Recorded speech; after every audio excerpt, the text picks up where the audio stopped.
আপনার এই আমানত ফিরিয়ে দিতে হবে, জীবনটাও দিয়ে দিতে হবে, সম্পদগুলোও দিয়ে দিতে হবে। ধরে রাখার কোনো সুযোগ নাই। আল্লাহর পক্ষ থেকে যখন নির্দেশ আসবে যে তোমার মৃত্যুর সময় এখনই, পৃথিবীর কোনো ডাক্তার, পৃথিবীর কোনো চিকিৎসক, পৃথিবীর কোনো শক্তি তাকে রাখতে পারবে না, ঠিক কিনা? কোনো সুযোগ নাই। সিঙ্গাপুর নেন, জাপান নেন, আপনার আমেরিকা নেন, যে কোনো আপনার উত্তম চিকিৎসা তাকে দেওয়া হোক, মৃত্যু থেকে তাকে কেউ বাঁচাতে পারবে না। ভাইরা আমার, আল্লাহ তাআলা নির্দিষ্ট সময় যে হায়াত দিলেন, এই হায়াতটা আখিরাতের তুলনায় আপনার আমার জন্য খুব কম। আখিরাতের তুলনায় কি 50 আলফা সানাতিম মিম্মা তাউদ্দুন, যে আপনার আমার গণনাতে 50,000 বছর যত লম্বা, হাসর একটা দিন হবে এর থেকেও লম্বা। সুবহানাল্লাহ কইবেন না? মানে দুনিয়ার 50,000 বছর যত লম্বা, হাসরের একটা দিন হবেও কি এর থেকে কি লম্বা। সুবহানাল্লাহ বলেন। 50,000 বছর কি আমাদের মধ্যে আসলে কেউ বাঁচে? আছে নাকি এই হায়াতের মানুষ? নাই। এই হাসরের দিনটা হবে এত লম্বা। আর যারা জান্নাতি হয়ে যাবে, খালিদিনা ফিহা আবাদা, তারা চিরকাল সেখানে থাকবে, চিরকাল সেখানে থাকবে, কোনো দিন আর ওই জান্নাত থেকে তাদেরকে বের হওয়া লাগবে না। জোরে জোরে কোন সুবহানাল্লাহ। ওই জান্নাতি নাজ নিয়ামত আপনি ভোগ করবেন, আল্লাহর দেওয়া জান্নাতি নাজ নিয়ামত আপনি খাবেন, ভোগ করবেন, কিন্তু সেখান থেকে কেউ আপনাকে বের করে দিবে না। জোরে কোন সুবহানাল্লাহ। ওই জান্নাতিকে আমরা যেতে চাই না? ওই জান্নাতে যাওয়া লাগলে ভাই দুনিয়াতে ওই জান্নাতের কাজ করা লাগবে। কাজ ছাড়া শুধু মুখ দিয়ে যদি বলি আমি জান্নাতে যাব, এই মুখে বলা দ্বারা জান্নাতে যাওয়ার কোনো সুযোগ নাই।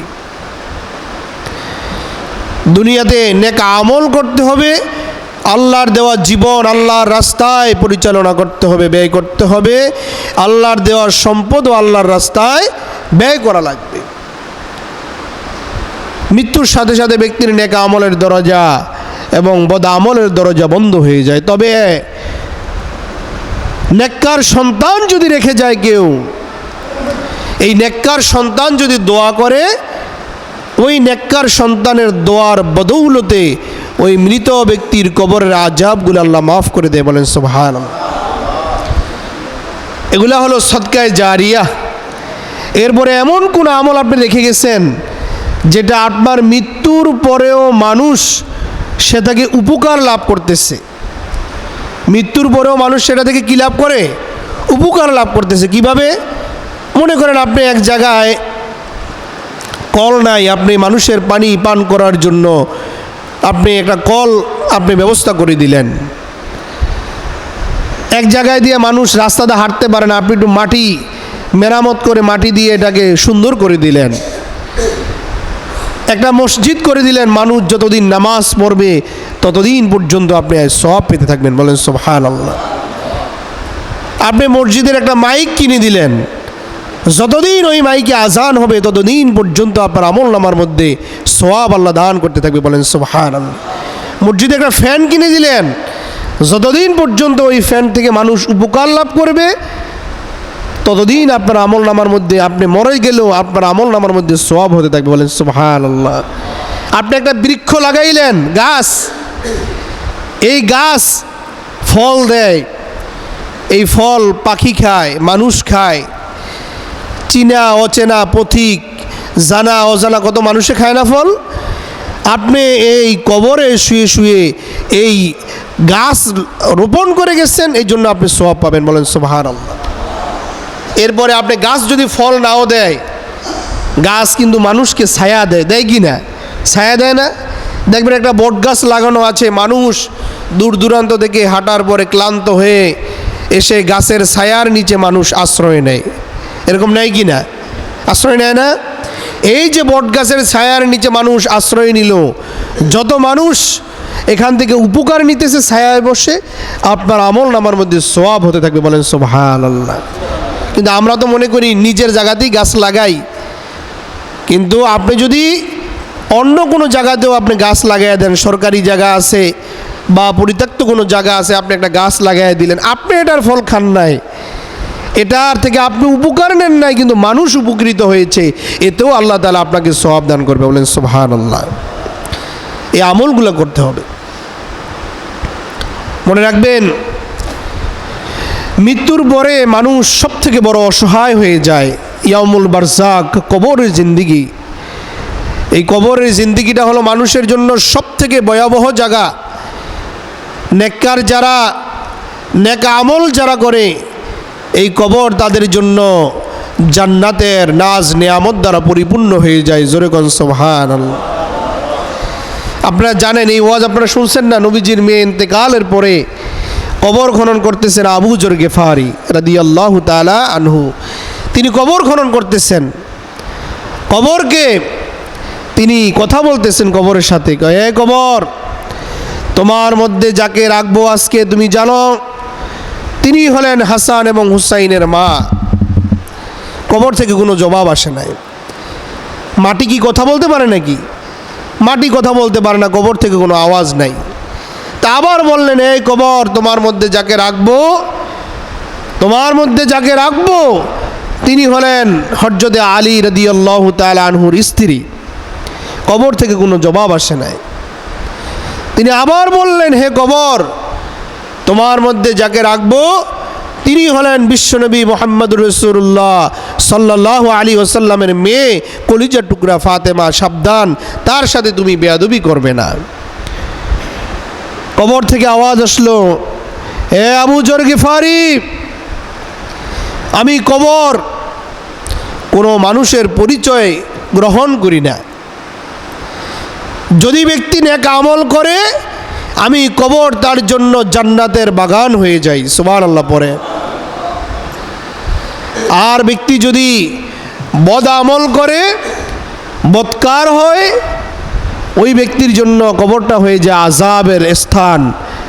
ওই কবরটা তার জন্য হয়ে যায় জাহান্নামের একটা টুকরা। নাউযুবিল্লাহি মিন যালিক।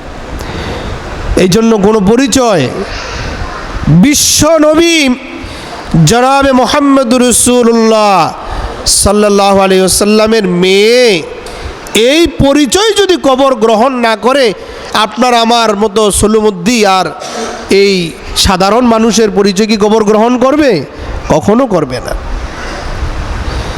এই জন্য কবর চিনে আমল, যার আমল যত সুন্দর, কবর তাকে তত বেশি সম্মান দিবে, কবর তার জন্য তত বেশি নাজ নিয়ামতে পরিপূর্ণ হয়ে যাবে। বলেন সুবহানাল্লাহ।